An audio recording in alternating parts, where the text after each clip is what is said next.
Halo teman-teman, perkenalkan namaku Nila Alfiani dengan NIM 7211421060. Di sini saya akan membahas materi mengenai keputusan jangka pendek perhitungan biaya relevan. Adapun subbab yang akan kita bahas pada materi kali ini yaitu yang pertama, menjelaskan model pengambilan keputusan jangka pendek dan menjelaskan bagaimana perilaku biaya mempengaruhi informasi yang digunakan untuk membuat keputusan. Yang kedua, menerapkan konsep perhitungan biaya relevan dan pengambilan keputusan dalam berbagai situasi bisnis. Untuk yang ketiga, memilih bauran produk original optimal yang diliapkan dengan sumber daya yang terbatas. Terus yang keempat, yaitu menjelaskan pengaruh biaya terhadap keputusan penetapan harga. Nah, masuk materi yang pertama yaitu menjelaskan model pengambilan keputusan jangka pendek dan menjelaskan bagaimana perilaku biaya mempengaruhi informasi yang digunakan untuk membuat keputusan. Dari materi subbab ini, kita membahas mengenai model pengambilan keputusan, di mana model pengambilan keputusan itu ada 6 ya teman-teman.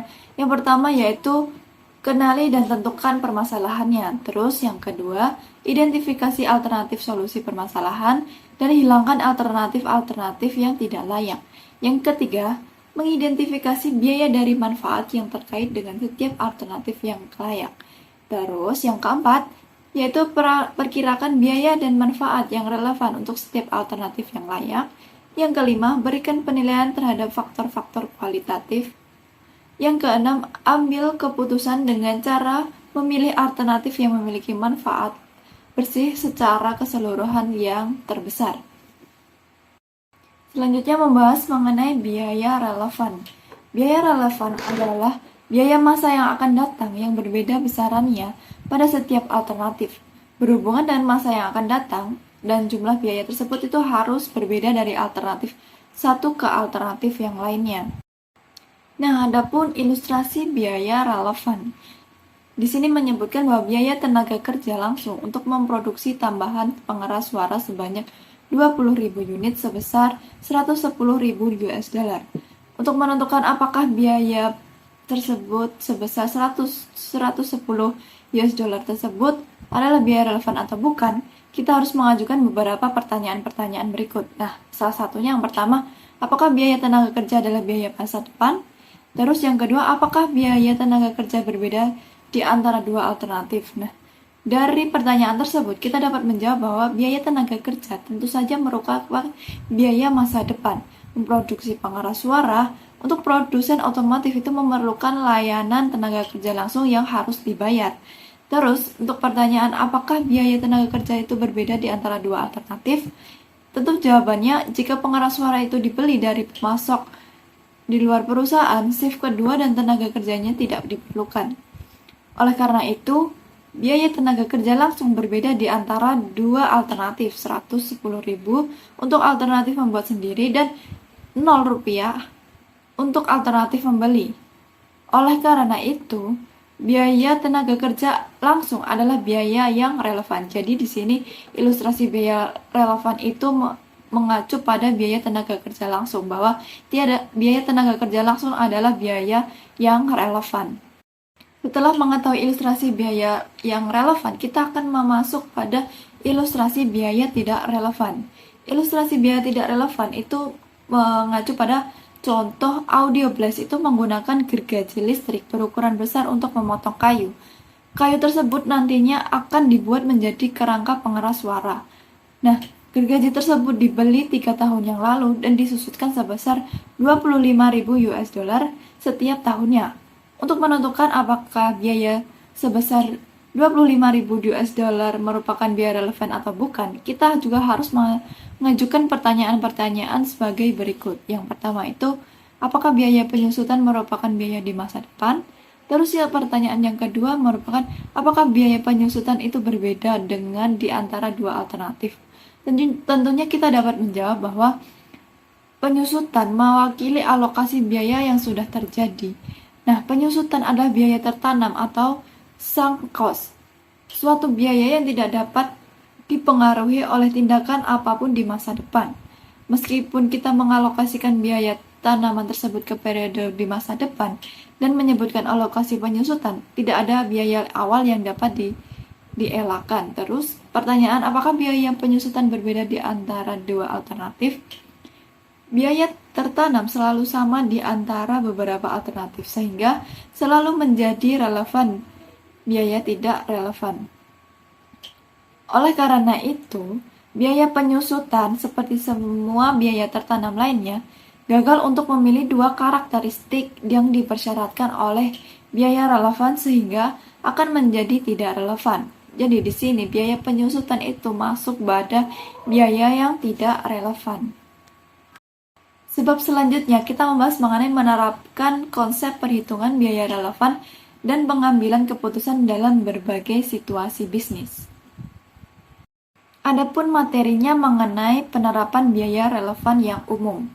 Ada 4 dalam penerapan biaya relevan umum. Yang pertama yaitu keputusan membuat atau membeli. Dalam para manajer sering menghadapi keputusan apakah akan membuat produk tertentu atau menyediakan jasa atau membelinya dari pemasok di luar negeri ataupun di luar perusahaan. Sebuah perusahaan manufaktur mungkin harus mempertimbangkan apakah akan membuat atau membeli komponen yang digunakan dalam proses produksi. Nah, di sini manajer perusahaan juga harus memfokuskan apakah akan menyediakan jasa di dalam perusahaan ataupun mengalihdayakan. Untuk keputusan yang kedua yaitu keputusan pesanan khusus, mana dari waktu ke waktu sebuah perusahaan dapat mempertimbangkan penawaran suatu produk atau jasa kepada harga yang berbeda dari harga biasanya. Harga dapat berbeda-beda bagi para pelanggan di pasar yang sama dan perusahaan-perusahaan sering memiliki kesempatan untuk mempertimbangkan pesanan khusus dari pelanggan potensial di pasar yang biasanya tidak dilayani.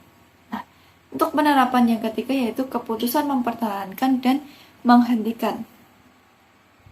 Seringkali seorang manajer itu harus menentukan apakah segmen seperti lini produk harus dipertahankan ataupun dihentikan.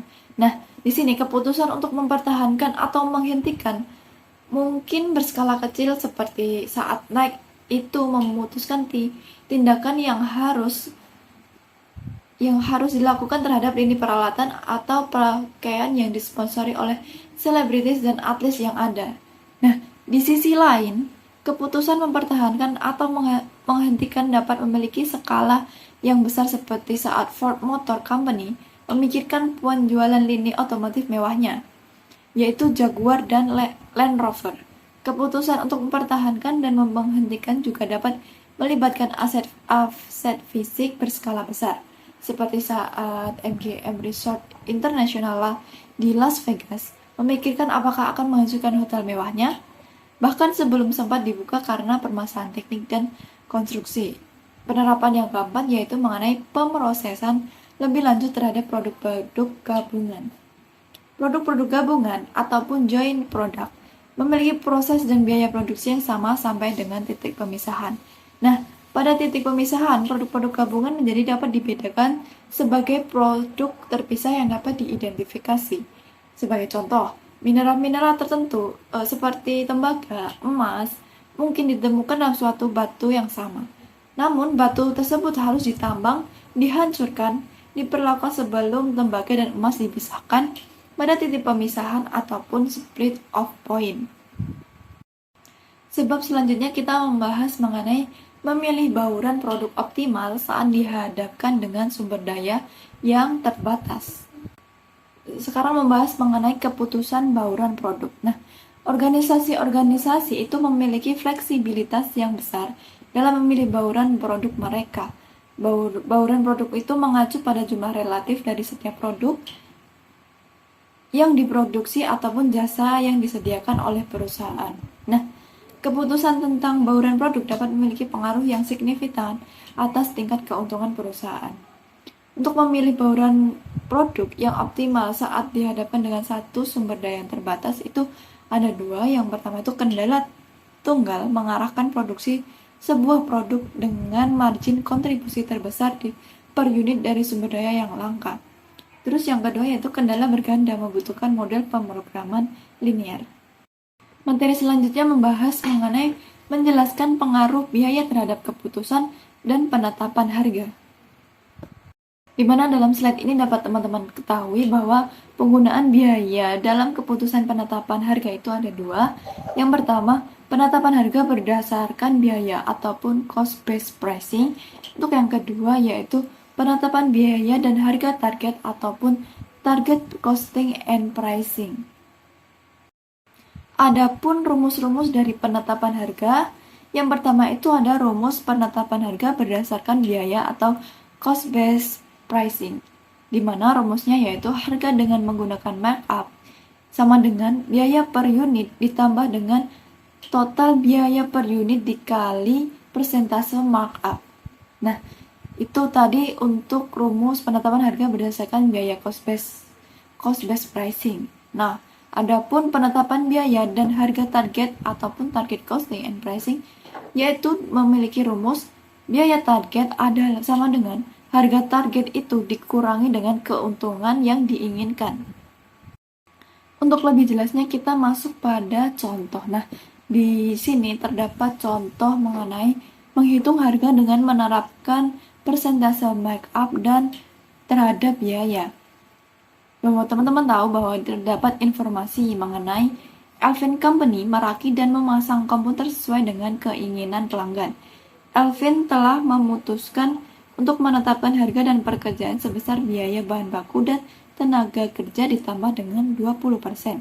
Pekerjaan untuk sekolah teknik vokasi setempat memiliki biaya sebagai berikut. Nah, untuk bahan baku langsung itu sebesar 65.000 US dollar, sedangkan tenaga kerja langsung itu 4.000 US dollar. Maka kita di sini diketahui, setelah kita diminta untuk menghitung harga yang dikenakan oleh Elvin Company terhadap sekolah teknik vokasi tersebut. Dapat dijawab dengan yaitu menggunakan harga dengan rumus biaya ditambah dengan total persentase markup dan biaya.